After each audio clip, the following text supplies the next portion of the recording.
वही हुआ जिसका डर था, और अगले दिन ही ये जवाब आया है, और ये अभी सिर्फ शुरुआत है। It is now not a hidden fact that we were just minutes away from striking Pakistan from sea. फिर से पाकिस्तान और भारत के दरमियान हालात इंतहाई जो है वो इस वक्त खराब हो चुके हैं। इनफैक्ट आपने अभी न्यूज चैनल में देखा भी होगा कि जो हमारे एयर चीफ हैं वो गुरुद्वारे गए थे अमृतसर के अंदर, गोल्डन टेम्पल के अंदर, और जो हमारे आर्मी चीफ हैं वो जगन्नाथपुरी टेम्पल के अंदर गए थे। वॉर से पहले ब्लेसिंग्स लेने के लिए जो आर्मी चीफ होते हैं, एयर चीफ होते हैं, ये इस तरीके से रिलीजियस प्लेसेस पर जाते हैं। प्लस इस वक्त पीएम मोदी ने एक मीटिंग रखवाई है सारे स्टेट्स के सीएम के साथ। अजीत डोवाल ने इस वक्त मीटिंग्स करी है। और इस समय की बड़ी खबर आपको बता दें, प्रधानमंत्री आवास पर सीसीएस की बैठक शुरू हो चुकी है।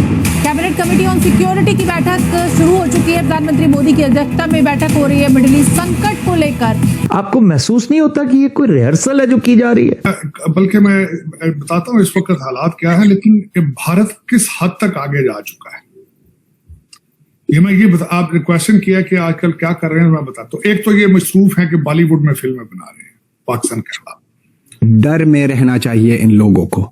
इन लोगों के हर एक मौलवी जो हलवा खाकर कभी अफगानिस्तान के अगेंस्ट, कभी बलूचिस्तान के अगेंस्ट, कभी हिंदुस्तान के अगेंस्ट जहर उगलते हैं, उनके साथ हिसाब किताब होना चाहिए। सिंह जी की बैठक हुई, फिर मोदी और अजीत डोभाल जी की बैठक हुई, कैबिनेट कमेटी ऑन सिक्योरिटी की बैठक हुई। हमारे तीनों जो प्रमुख हैं, सेनाओं के प्रमुख हैं, air force, navy and Indian army के चीफ की बैठक हुई। ऑपरेशन सिंदूर के समय आप देखते होंगे उस वक्त की हर शाम को इसी तरह की बैठकें हुआ करती थी। हम लाते हैं टॉक शोज और अनलिमिटेड एंटरटेनमेंट सिर्फ यूट्यूब पर। अगर आपने अभी तक हमारा चैनल सब्सक्राइब नहीं किया तो अभी सब्सक्राइब करें और बेल आइकॉन को क्लिक करके हमारी लेटेस्ट वीडियोस के बारे में अपडेट जानें। अब इसमें भी हम प्रेडिक्ट कर सकते हैं कि कोई अभी तो जंग अभी ट्रिगर ही नहीं हुई, आपका तो आइडिया ही नहीं है। अभी तो आपने बड़ी बड़ी जंगें देखी। पाकिस्तान के दोनों बॉर्डर हॉट हो रहे हैं, जिसमें जो है वो अफगानिस्तान और इंडिया दोनों का बॉर्डर हॉट हो रहा है। अब पाकिस्तान का अजली दुश्मन भारत जो है वो भी जाग चुका है और पाकिस्तान के खिलाफ इस वक्त मुकम्मल तौर पर तमाम जो फॉल्स फ्लैग ऑपरेशन की चीजें हैं वो एक्टिव हो चुकी हैं। एक तो इस पर भारतीय मीडिया और भारतीय सोशल मीडिया के जो अकाउंट्स हैं वो एक्टिव हो चुके हैं, और साथ साथ चीन की जानब से भी पाकिस्तान के लिए एक इंतहाई आम तरीन और गैर मामूली पैगाम मसूल हुआ है कि भारत इस वक्त किस किस्म की तैयारियां करता हुआ नजर आ रहा है। इन तमाम तर डिटेल से आपको तफसीलन आगाह करूंगा। जल्दी से चैनल को सब्सक्राइब करें, वीडियो को आपने ज्यादा से ज्यादा लाइक करना है, शेयर करना है, और हो सके तो किसी व्हाट्सएप ग्रुप में भी लाजमी शेयर कीजिएगा। और साथ साथ कमेंट्स में पाकिस्तान जिंदाबाद का नारा आपने लाजमी कमेंट्स करना है, क्योंकि पाकिस्तान है तो हम हैं।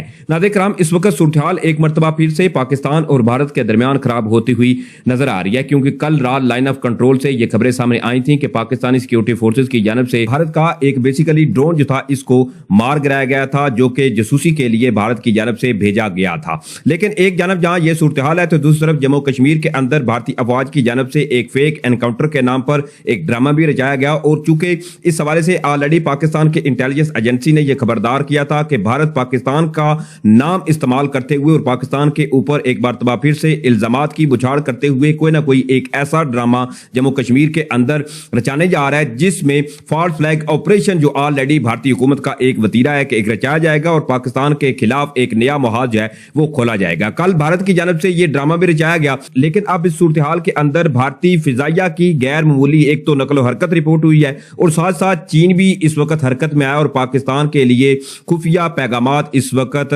मसूल होना शुरू हो चुके हैं। सबसे पहले आप जरा ये समझिए कि इस वक्त जो सूरत-ए-हाल है वो मुकम्मल तौर पर एक फॉल्स फ्लैग ऑपरेशन का जो मैदान है वो भारत की जानब से बिल्कुल सजा दिया गया है। सबसे पहले आप जरा ये देखिए कि भारतीय मीडिया के जो अकाउंट्स हैं वो इस वक्त पाकिस्तान के खिलाफ कौन सा बयानिया एक बार फिर से इस्तेमाल कर रहे हैं। अगर आप ये देखें, ये बाबा बनारस नामी जो ट्विटर हैंडलर है, इसने बाकायदा तौर पर, चूंकि ये मोदी हुकूमत का एक चहेता और इनका एक करीबी शख्स है, वो समझा जाता है और पाकिस्तान के खिलाफ जहर उगलने में ये पेश होता है। अब इसमें भी ये इल्जामात जो है वो पाकिस्तान के ऊपर ये लगाए जा रहे हैं कि पाकिस्तान जो है वो मुख्तलिफ जी सो कॉल्ड इंडिया के इस वक्त टेररिस्ट जो लॉन्च पैड है वो जी एक्टिव हो चुकी है, क्योंकि सेम एज इट इज ये वही जुबान बोली जा रही है जो कि भारतीय जनरल जो है वो पाकिस्तान के खिलाफ जब जहर उगलती है या या जो अल्फाज इस्तेमाल करते हैं सेम एज इट इज ऐसा ही एक बयानिया इस वक्त बिल्ड अप किया जा रहा है। हमारी बात कौन सुनेगा सर? हमारी बात हमारे अपने लोग नहीं सुनते तो सर उन्होंने क्या खाक सुननी है कि क्या इजराइल के साथ आप हैं?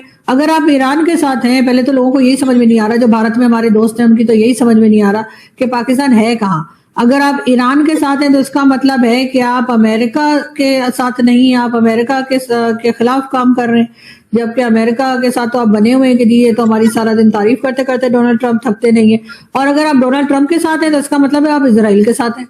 तो क्या आप यहूदियों की मदद कर रहे हैं? मतलब आप कर क्या रहे हैं आप? इसलिए कि हमारे तो पासपोर्ट पे भी लिखा हुआ है कि सर हम इजराइल नहीं जा सकते, और हम तो हर जगह कहते हैं कि यहूदी तो ढूंढ ढूंढ के मारो, इस तरह की कई बातें लोग हमारे यहाँ बोलते हैं, पता नहीं कहाँ तक ठीक है। लेकिन ये है कि इजराइल के साथ तो पाकिस्तान हमेशा कहता है कि नहीं इजराइल को तो हम खत्म कर देने के चक्रों में रहते हैं कि किसी तरीके से बस मिटा ही दें उसको। तो सर फिर हम किधर है? ईरान के साथ है तो इसका मतलब है डोनाल्ड ट्रंप को हम बता दें कि नहीं हम तो आपके साथ नहीं हो, जो आपका वर्ल्ड बैंक, IMF और ये सब चल रहा होता है वो फिर हमारे हाथ से निकल जाएगा। और अगर हम उसके साथ साथ सऊदीया भी निकल जाएगा। सऊदीया के साथ भी तो डिफेंस पैक्ट है, वो भी तो कह रहा है कि ईरान मार लगा रहा है, वाओ यहाँ पर आके लड़ो।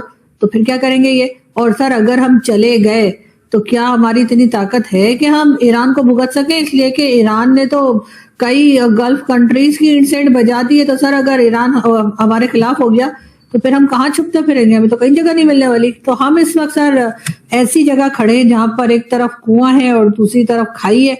और हमारी सर मुझे नहीं लगता कि हमारे कहने से कोई जंग, तो क्या सर हमारे कहने से तो अपने जैसे कहते हैं ना कि वसन का खाना नहीं बनेगा वहां पर कि कौन सी डिश हम खाना चाहते हैं। सर हम इतने इम्पोर्टेंट नहीं है, हम इसे इस्तेमाल किया जा रहा है जो अमेरिका कर रहा है।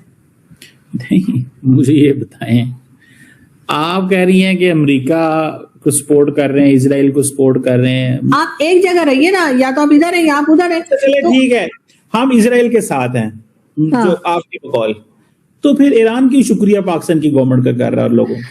सर मैं यही कह रही हूँ कि वो गवर्नमेंट से ज्यादा लोगों का कर रहा है, क्योंकि लोग तो ईरान के साथ हैं इस वक्त। यहाँ पर शिया सुन्नी नहीं हो रहा, यहाँ पे लोग कह रहे हैं कि ईरान के साथ गलत हुआ है। तो पाकिस्तान की जो गवर्नमेंट है अभी तो हमने कुछ किया ही नहीं है, और जो हम कर रहे हैं उससे तो साफ जाहिर हो रहा है कि हम अमेरिका के साथ हैं।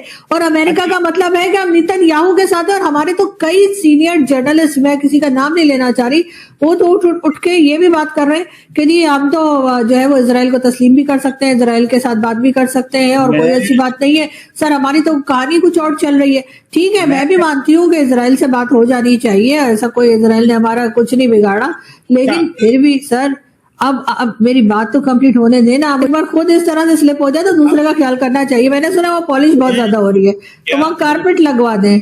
लेकिन पाकिस्तान ने अच्छा रिजल्ट क्या निकला? हमने बुलाया, वो फॉरेन मिनिस्टर आ गए, उसमें ना इजराइल था, ना अमेरिका था, और ना ही ईरान था।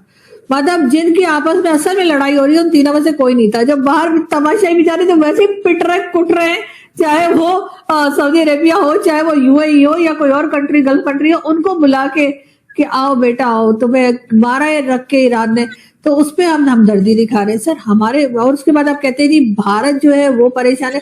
सर उनके पास और बड़े काम है परेशान होने के लिए। वो इस बात से क्यों परेशान होंगे हम वॉर रुकवाने की कोशिश कर रहे हैं, वो लोग जो अपनी खुद की वॉर नहीं रोक पा रहे।